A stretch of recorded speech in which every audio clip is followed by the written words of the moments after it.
자, 레위기 23장으로 다시 돌아오셔서 23장 5절로 8절입니다. 첫째 달 나흔날 저녁은 여호와의 유월절이요 이날은 닷셋째 날은 여호와의 무교절이니 이래 동안 너희는 무교병을 먹을 것이요 그 첫날에는 너희가 성회로 모이고 아무 노동도 하지 말지며 너희는 이래 동안 여호와께 화제를 드릴 것이요 일곱째 날에도 성회로 모이고 아무 노동도 하지 말지니라. 자, 여기 보면 첫째 달 나흔날이니까 1월 14일이죠. 1월 14일 저녁이 여호와의 유월절이라고 했어요. 그 다음 날은요 1월 15일은 무교절이라고 했습니다. 그래서 7일 동안 무교병을 먹으라 하셨죠. 21일까지 21일까지 1월 21일까지 무교병을 먹습니다. 그 6월절 날도 특별한 그 저녁 식사가 있습니다. 6월절 날 세데르 음식이라고 했는데 이게 여기 보면 세데르 음식의 식탁이에요. 이 1년 된 순양의 고기하고 쓴나물하고 누룩이 들어가지 않은 그 반죽해서 구운 맛자를 먹습니다. 맛자. 무교병을 맛자라고 하죠. 그래서 여기 1, 2, 3, 4, 5, 6 이렇게 있는데 저기 이제 양고기가 1번 뼈다귀 한가 있잖아요. 그리고 계란이 있고 또 약간 이제 그 허브라고 하는데 쓴맛이 나는 고추냉이처럼 쌉쌀한 그런 허브라고 하는 마로르라는 게 있죠. 그 다음 4번은 약간 이 석장이 있는데 이게 그 맛자를 이렇게 잘라놓은 거예요. 무교병을 잘라놓은 거고 5번에는 뭐예요? 하루셋이라는 게 있죠. 그 다음에 카르파스 이런 식으로 저것도 쓴나물이죠. 이런 거를 먹습니다. 그래서 이들이 이제 이걸 먹을 때 만찬을 딱 준비해 놓고 이 밤에 촛불을 딱 켭니다. 전등은 끄고 저렇게 촛불만 딱 켜면 분위기가 있겠죠. 아버지가 감사 기도를 하는 거예요. 하나님 오늘 6월절 예식으로 식사를 할 시간을 주셔서 감사합니다. 또 모인 이들을 복 주시옵소서 하면서 이제 축복하고 기도합니다. 그리고 첫 번째 포도주를 마셔요. 포도주를 따라서 포도주를 마셔요. 그 다음에 쓴나물을 먹습니다. 쓴나물 먹으면은 애들이 쓰잖아요. 아버지 뭐 이렇게 쓴 거를 왜 우리가 먹어야 돼요? 질문할 거 아니에요. 이 식탁은 무슨 의미가 있어요? 이 맛자는 왜 이 밤에 먹나요? 그리고 이 지금 이런 파슬리라고 하는데 그걸 소금물에 2번 찍는다 그래요. 이건 왜 먹나요? 이러면서 질문합니다. 그러면은 이제 아버지가 대답을 하나하나 해주는 거죠. 이 대답을 이집트에서 이제 조상들이 노예되어 있었을 때 지냈는데 10가지 재앙으로 이집트를 치셨어. 그런데 그 가운데 하나님이 우리를 건져내 주셨거든. 출애굽기 12장에 나오잖아요. 큰아들을 다 죽이시는데 이 마지막 10번째 이 재앙 때 어린 양을 잡아서 지금 아까 그 양고기 그런 것을 잡아서 우리가 먹었고 그 피는 좌우 피를 바르고 문에다가 인방에다가 발라서 그 안에 있었더니 죽음의 사자가 넘어갔어. 그래갖고 우리는 또 급하게 나와야 됐기 때문에 이 무교병 그러니까 누룩을 넣어서 부풀리는 발효 시간을 가질 수가 없었고 빨리 나와야 돼갖고 급하게 무교병을 해서 먹으면서 나왔었어. 이런 식으로 이제 설명을 해주는 겁니다. 설명을 해주면서 역사 교육도 하고 하나님이 하셨던 일들을 교육하는 신앙 교육도 하는 겁니다.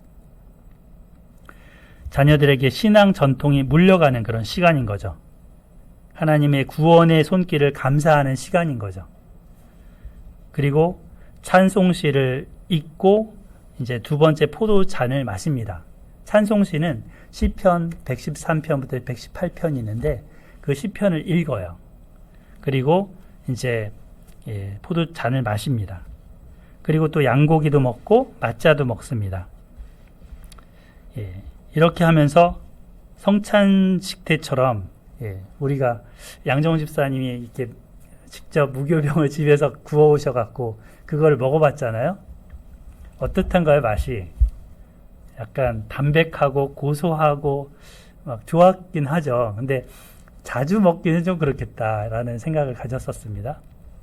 근데 아이들은 짭조름한 거나 달콤한 거에 익숙한 그 아이들 같은 경우는 맛없다고 여길 겁니다. 그래서 질문하는 거죠, 이렇게. 그래서 신명기 6장 20절부터 25절에 보면 모세가 이스라엘 백성들한테 이렇게 하라고 명령하셨어요. 대답해 주라고. 아이들에게 신앙을 교육해 주라고. 한번 찾아볼까요? 6장 20절, 신명기 6장 20절.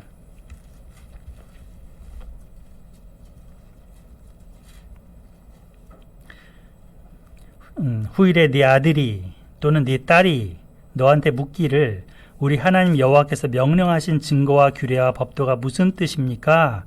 이렇게 하거든 너는 네 아들, 네 딸에게 이르기를 우리가 옛적에 애굽에서 바로의 종이 되었었는데 여호와께서 권능의 손으로 우리를 애굽에서 인도하여 내셨나니 곧 여호와께서 우리의 목전에서 크고 두려운 이적과 기사를 애굽과 바로와 그의 온 집에 베푸시고 우리 조상들에게 맹세하신 땅을 우리에게 주어 들어가게 하시려고 우리를 거기서 인도하여 내셨어. 여호와께서 우리에게 이 모든 규례를 지키라고 명하셨는데 이는 우리가 우리 하나님 여호와를 경외해서 항상 복을 누리게 하기 위함이거든 하면서 얘기하라는 거죠. 또 여호와께서 우리를 그 오늘과 같이 살게 하려 하심이다. 이러면서 우리가 그 명령대로 이 명령을 우리가 지키면 삼가 지키면 그게 우리의 의로움이야 라고 얘기해 주라는 거죠. 성경을 가르쳐 주라는 겁니다. 자녀에게 성경을 가르쳐 주라. 이게 가장의 역할인 거죠. 그래서 이 명절을 보내는데 우리는 명절을 어떻게 보내요? 무슨 좋은 영화관 가서 영화나 한 판 때릴까? 아니면 뭐 맛있는 거 먹으러 갈까? 좋은 겨 구경하러 갈까? 뭐 이런 거 많이 생각합니다.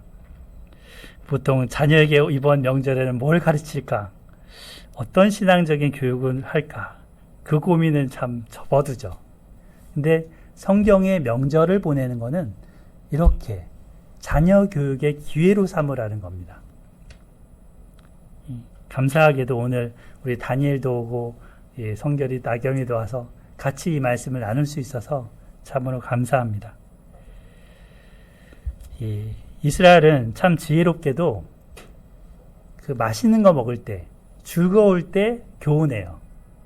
딱딱하게 뭐 이렇게 보내면서 교훈하는 게 아니고 잔치하면서 뭘 먹으면서 즐거울 때 입을 벌려서 들어갈 때 귀에도 교훈을 들려주는 겁니다. 자, 그래서 6월절은 우리에게는 어떤 의미가 있습니까? 어린 양 예수님의 죽음을 미리 알려주는 그런 그림자죠.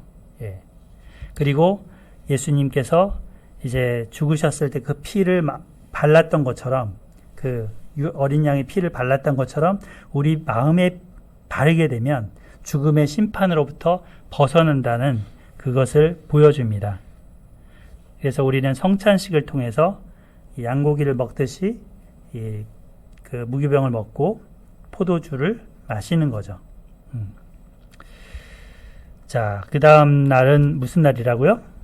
무교절. 7일 동안 지낸다고 그랬습니다. 7일 동안. 무교절을 지키는데, 이 사람들이 뭘 합니까? 뭐, 태우죠. 누룩을 집에서 태우는 겁니다. 모아서. 저기, 베티캇 하케츠라고 써 있는데, 저기 히브리 말인데, 누룩 없애기 게임이라는 거예요. 그래서 엄마가 일단은 청소하면서 누룩을 이제 찾아서 그거를 누룩이 들어간 빵 조각 있죠. 유교병일 수 있어요. 그 빵 조각을 여기저기 숨겨놔요. 집안에. 한 10개 정도 숨겨 놓습니다. 그러면 이제 아버지가 이번에 아이들하고 보물찾기 게임을 하는 겁니다. 양초에다가 불을 켜고는 전등 켜지 않아요. 양초에 불을 켜고는 한 손에는 스푼 하나 딱 들고 한 손에는 가죽으로 된 천 조각을 하나씩 애들에게 쥐어줍니다. 그러면 이제 그 스푼으로 발견한 그 빵 조각을 찾아서 천 조각에 넣는 거죠. 이렇게 다 넣어서 이제 다 모으면, 엄마가 숨겨놓은 거 다 찾으면 그거를 집안 바깥에다가 버립니다. 그리고 이제 회당에 가는 날 그거를 가지고 가서 동네 사람들 다 갖고 올 거 아니에요? 그러면 한 대 이렇게 모아놓고 태우는 식을 하는 겁니다. 무교절에 누룩을 없애는. 근데 이게 누룩이 무슨 의미가 있습니까? 신약성경에 보면 나오죠. 누룩은 죄를 상징하는 그런 거잖아요. 그래서 이 누룩을 없이 하고 순전하고 진실한 떡으로 하자라고 사도 바울이 권면했습니다. 저기 맨 마지막에 나오죠. 고린도전서 5장 8절 누룩 없이 오직 순전함과 진실함의 떡으로 하자. 이 공동체에 누룩 같은 악한 것들이 들어오게 되면 공동체를 더럽게 하거든요. 그래서 우리가 레위기 13장, 14장에서 이 곰팡이 얘기했었잖아요. 곰팡이가 집안에 피면 검사해서 격리해 뒀다가 또 검사하고 이게 안 없어지는 거면 그 집을 부수고 태우라 그랬죠. 그만큼 이 누룩이 위험합니다. 예수님께서도 제자들한테 사두개인과 바리새인들의 누룩을 주의하라, 헤롯의 누룩을 주의하라 하셨습니다. 이 바리새인과 사두개인들의 누룩은 뭐예요? 제자들이 전염될 수 있는 위험이 있다는 거죠. 그들의 외식, 그들의 그 현실 이익을 위해서 내세를 인정하지 않는 그런 마음, 이런 것들. 헤롯의 누룩은 정치 욕심, 뭔가 권력 욕심, 이런 것들을 주의하라는 거죠. 그래서 예수님께서는 누룩을 주의하라 하셨습니다. 우리는 이 무교절을 의미를, 지금 무교절을 직접 지키진 않잖아요. 그 의미를 지켜야 되겠죠. 이 시기는 우리가 지금 봄철에 보면 고난주간하고 부활절을 지키잖아요. 그때 시기랑 맞물려요. 그 시기로 보내는데 이제 우리가 그 고난주간을 경건하게 보내기 위해서 하는 것처럼 보내는 것입니다. 이 무교병을 먹는 거죠. 이때는 무교병을 먹는데 맛이 없어요.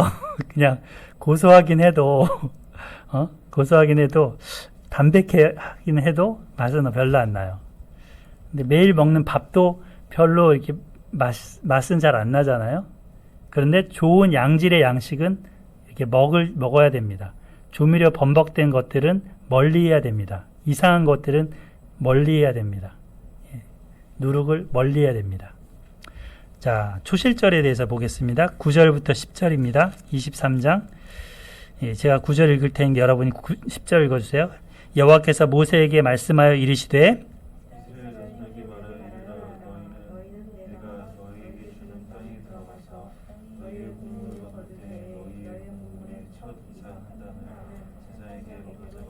예, 감사합니다. 지금 그 가나안 땅에 들어갈 때를 예상하고 말씀하시죠. 내가 너에게 주는 땅에 들어가서 이렇게 그 땅에 들어가게 되면 농사를 지을 거 아니에요. 그래서 너희의 곡물을 거둘 때 곡물을 거두게 됩니다. 여기서 말하는 곡물은 보리입니다. 보리. 그래서 가나안 땅에 들어가면 이제 곡물을 이런 종류들이 나오게 돼요. 저쪽에 보리, 밀, 그리고 밑에 5가지 과일들이 나오게 됩니다. 이거를 이곡오과라 그래요. 또는 오곡이과, 오병이어. 오병이어가 아니라 오곡이과. 네, 5가지. 근데 왼쪽에서부터 포도, 또 뭐 있어요? 무화과 되게 맛있게 생겼네요. 석류도 되게 맛있죠. 이게 착 쪼개면은 이게 여성들이 특히 좋다 그러던데. 석류.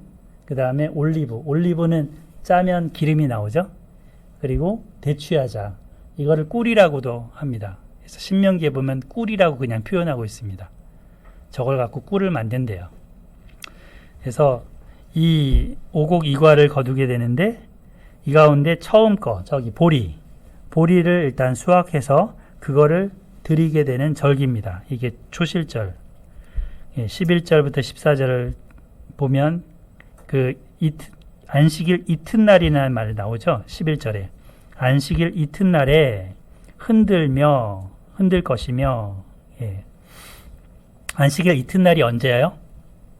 토요일이 안식일이잖아요. 그럼 그 다음 날이 주일이죠. 그 주일날 이제 농부나 여인들이 이제 안식일을 딱 지나고자마자 밭으로 달려갑니다. 새벽같이 나가겠죠. 그래서 달려가서 보리단 추수를 하는 겁니다. 낫을 베고 그래서 처음에 그 열매로 단을 딱 묶어서 그 추수하게 되면 얼마나 신나겠어요. 그 겨울을 지나면서 배고팠잖아요.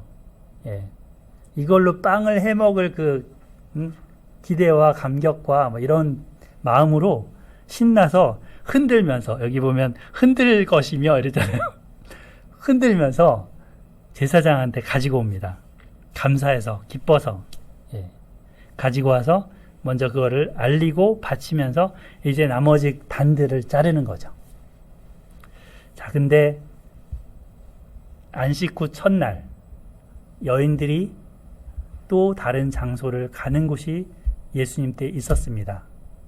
예수님이 십자가에 죽고 무덤에 묻히신 후 3일 후 여인들이 보리밭으로 간 게 아니고 이 기름을 가지고, 향품을 가지고 무덤을 찾아옵니다. 무덤을 찾아왔는데 기대치 않게 그 무덤이 비어 있는 거예요. 근데 거기 천사들이 여기 계시지 않고 그가 살아나셨느니라 알려주시죠. 그리고 마리아야, 나다 만나주셨죠. 부활하신 예수님을 만났습니다.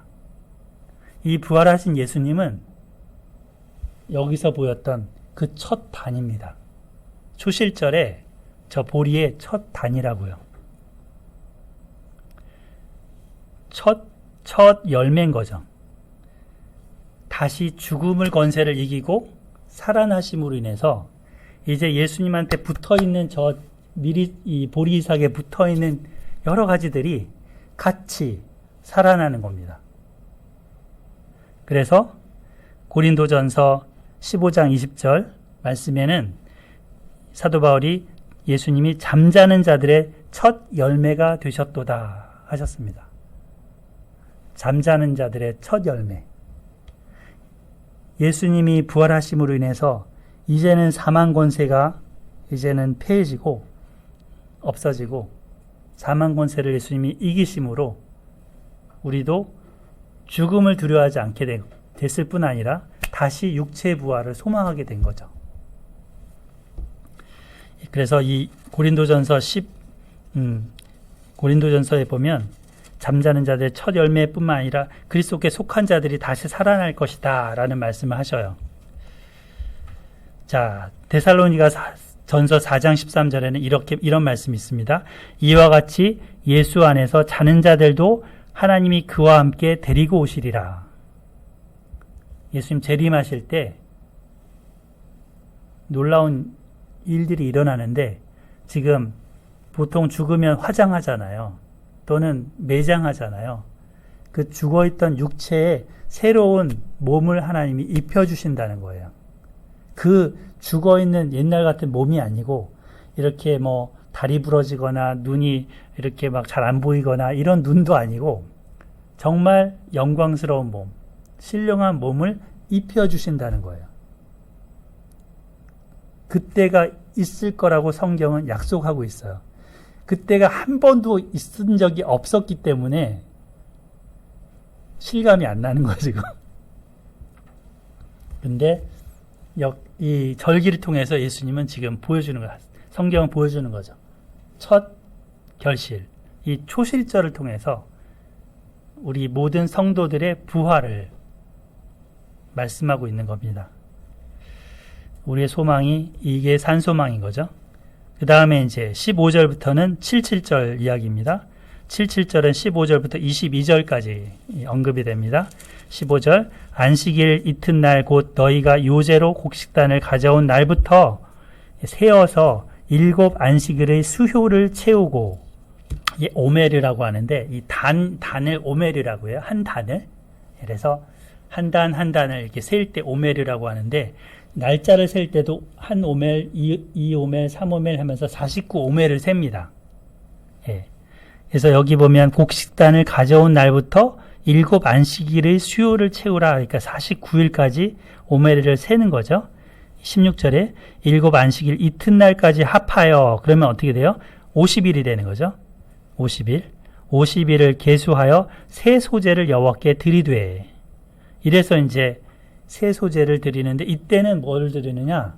밀을 드리는 거예요. 밀추수. 그래서 77절에 밀의 첫 단을 드리는데, 그래서 이거를 밀의 초실절이라고도 한 거죠. 맥추절이라는 말은 보리 맥자를 써서 보리를 추수하는 절기. 맥추절. 예. 오순절은 열순자. 이 순자를 11이 순이라고 그래요.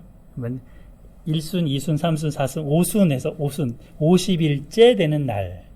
오순절, 펜테코스트. 이렇게 해서 다른 이름들이 여러 개가 있어요. 자, 17절. 너희 처소에서 10분의 2 에바로 만든 떡 2개를 가져다가 흔들지니, 여기 떡 2개 밑줄 그어보세요. 떡 2개를 가져다가 흔들지니, 이는 고운 가루에 누룩을 넣어서 구운 것이요, 이는 첫 요제로 여호와께 드리는 것이며. 떡 2개를 준비하는데요. 무교절 때는 이 누룩이 들어가지 않은 떡이었잖아요. 근데 여기 17절에 뭐라 그래요? 누룩을 넣어서 구운 것이요. 유교병을 준비하는 거예요. 그죠?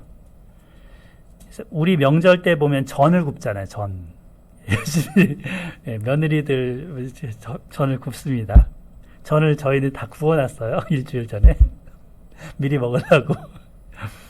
77절에는 이렇게 온갖 음식을 또 준비해요. 그 중에 가장 중요한 게 이 2개의 떡입니다. 누룩이 들어간 떡. 누룩이 안 좋은 거라 그랬잖아, 아까. 좀 전에.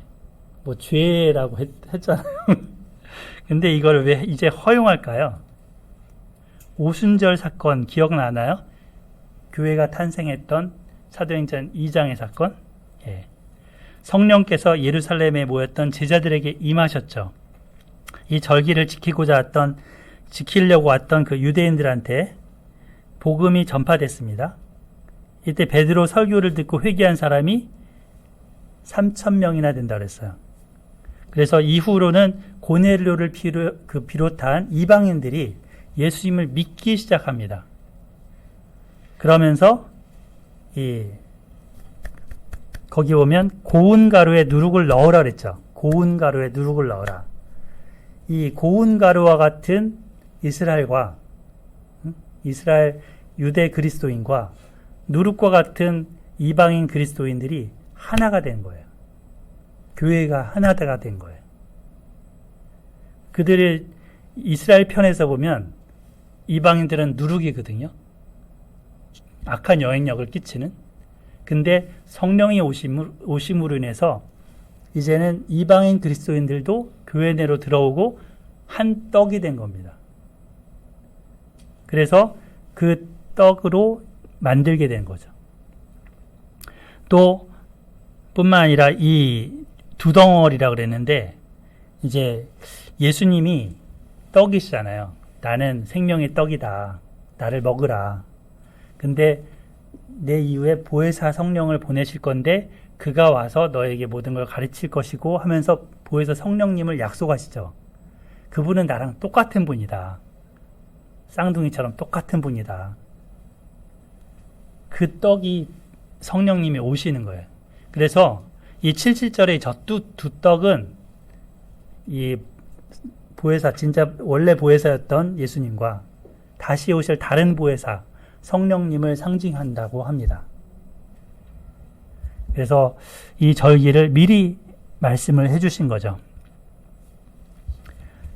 뿐만 아니라 이제 성령님의 오심으로 어떤 일이 일어나느냐. 이 오순절 때, 출애굽 시기에 오순절 때 있었던 일이 있어요. 이 7.7절 요 시기에 있었던 일이 있어요. 우리 출애굽기에서 배웠었는데 10계명을 받은 날이 바로 요때였거든요. 근데 성령을 받은 날이 이제 오순절 그때잖아요. 구약의 오순절 때는 10계명을 받았고 신약의 오순절 때는 이 10계명을 마음판에 받은 거예요. 돌판이 아니고 마음판에 받았어요. 그래서 이 성령님이 우리 안에 오심으로 말씀을 기억나게 하시고 이 말씀대로 살아갈 수 있도록 도와주십니다.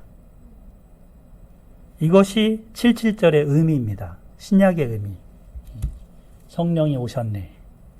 성령이 오셨다고 방언하는 게 의미가 아니고요. 이 방언도 랄랄라 방언, 못 알아듣는 방언이 아니라 외국어죠. 외국어. 알아듣는 방언. 네. 자, 그래서 이 7.7절, 이 절기를 지금도 이스라엘 백성들은 가장 풍요로운, 가장 행복한 절기로 많은 음식을 준비해서 저렇게 절기를 보냅니다.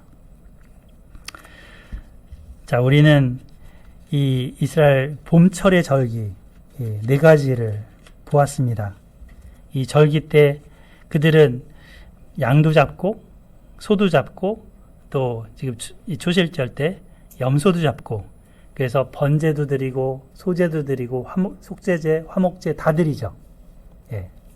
그리고 여기 보면 떡도 얘기했지만, 지금 순양도, 이 18절에 보면 순양 2마리도 나오죠. 예. 그죠? 순양 2마리도 나오고, 그 다음에 그것을 번제로 드리는 것도 나오고, 뒤에 보면 어린 순양을 19절에 보면 2마리를 화목제물로 드리죠. 그래서 이 2마리가 두 개의 떡, 이런 것들이 강조가 지금 되고 있습니다.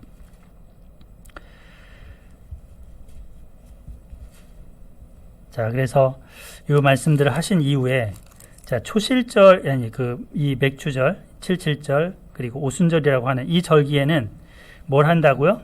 밀을 추수한다 그랬죠. 자, 밀을 추수하면 다 깔끔없이 싹 배 갖고 올 수 있어요. 근데 이러지 말라는 겁니다. 너희가 다 베지 말고 좀 떨어지더라도 남겨두고 밭 모퉁이는 베지 말고 가난한 사람들한테 나눠주라. 그들이 배 먹을 수 있도록 배려해 주라 라고 지금 22절에 말씀하고 계십니다. 이 말씀은 레위기 19장 이웃사랑을 할 때 그때도 말씀 한번 하셨었죠. 기억나시죠? 잊어먹을까봐. 그러면 자꾸 잊어먹잖아요. 잊어먹을까봐 하나님은 반복해서 말씀을 하십니다. 그래서 이것이 진정한 명절을 보내는 정신입니다. 오늘은 안식일을 비롯해서 봄철의 절기에 대해서 배웠습니다. 안식일, 유월절, 무교절, 초실절, 7.7절, 예, 유무초, 7, 그죠? 예, 새해 절기를 이제 보내게 될 터인데 한 해를 감사함으로 시작했으면 합니다. 그리고 참된 안식을 소망하면서 보냈으면 합니다. 무엇보다 우리를 위해 오셨던 어린 양 되신 예수님을 기억합시다. 또 무교절로서 누룩과 같은 죄를 없이 하는 삶으로 결단하는 시간을 가졌으면 합니다. 또한 우리를 위해 오신 성령님을 의지하면서 이 사랑의 공동체, 교회로 잘 이뤄갈 수 있기를 소망합니다. 아멘. 아멘이 없네요. 아멘. 네. 자, 우리 한 말씀 읽고 기도하고 마치겠습니다. 23장 2절 말씀 같이 읽고 기도하겠습니다. 23장 2절 시작. 이스라엘 자손에게 말하여 이르라. 이것이 나의 절기들이니 너희가 성회로 공포할 여호와의 절기들이니라. 아멘. 하나님 아버지, 저희들을 사랑하시고 이 이스라엘 절기들을 통하여서 또 성취된 절기들을 보게 해주셔서 감사를 드립니다. 하나님 아버지, 이제는 예수님이 다시 살아나신 그 부활절을 우리가 기쁨으로 맞이하고 지키고 있습니다. 또 성령 강림일을 또 지키고 있습니다. 주님, 이 절기 그날만 지키는 것이 아니라 우리의 삶이 늘 하나님이 하신 일을 기억하고 또 하나님 지키는 삶이 되게 하여 주시옵소서. 무엇보다도 여러 가지 죄악으로부터 죽을 수밖에 없던 저희들을 위해 대신 피 흘려 주신 예수 그리스도, 어린 양 되신 예수 그리스도께 감사를 드립니다. 또 이 땅 가운데 보혜사로 오신 성령님, 우리 마음에 오셔서 다스리시고 함께 하심도 감사를 드립니다. 이 설날 명절에 가족들과 함께 보내면서 정말 자녀들에게 하나님 하신 일들을 알리고 함께 기억하고 기도하며 살아갈 수 있는, 결단할 수 있는 그런 시간들이 되게 하여 주시옵소서. 귀한 에스라 소망교회로 모이게 하심을 또 감사드리고 예수님의 이름으로 기도드렸습니다. 아멘.